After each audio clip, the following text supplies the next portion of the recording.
السلام علیکم ورحمۃ اللہ وبرکاتہ۔ وضو کرنے کا طریقہ اور فضیلت۔ وضو صفائی کے ایک عمل کا نام ہے جو مسلمانوں پر نماز یا قرآن کو چھونے سے پہلے واجب ہے۔ اس میں پانی کی مدد سے منہ ہاتھ دھوئے جاتے ہیں اور مسح کیا جاتا ہے۔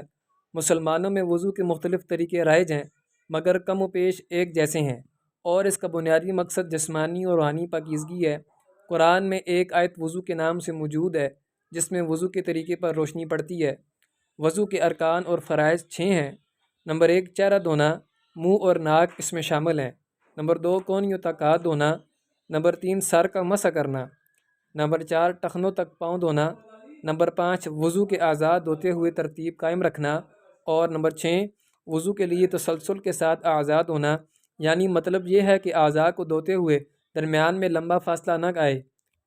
ان سب کی دلیل فرمان باری تعالی ہے، یا ایھا الذین آمنوا اذا قمتم الی الصلاة فاغسلوا وجوہکم وایدیکم الی المرافق وامسحوا برؤوسکم وارجلکم الی الکعبین۔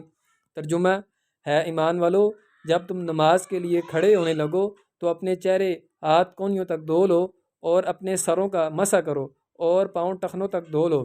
حضرت ابو ہریرہ رضی اللہ تعالیٰ عنہ سے مروی ہے کہ حضور نبی اکرم صلی اللہ علیہ وآلہ وسلم نے فرمایا، جب کوئی مومن وضو کرتا ہے تو جس وقت چہرہ دھوتا ہے تو جیسے ہی چہرے سے پانی گرتا ہے یا پانی کا آخری قطرہ گرتا ہے تو اس کے وہ گناہ جڑ جاتے ہیں جو اس نے اپنی آنکھوں سے کیے تھے۔ جب وہ ہاتھ دھوتا ہے تو جیسے ہی ہاتھوں سے پانی کے قطرے گرتے ہیں یا پانی کا آخری قطرہ گرتا ہے تو اس کے وہ تمام گناہ جڑ جاتے ہیں جو اس نے اپنے پاؤں سے کیے تھے، یہاں تک کہ وہ گناہوں سے پاک ہو جاتا ہے۔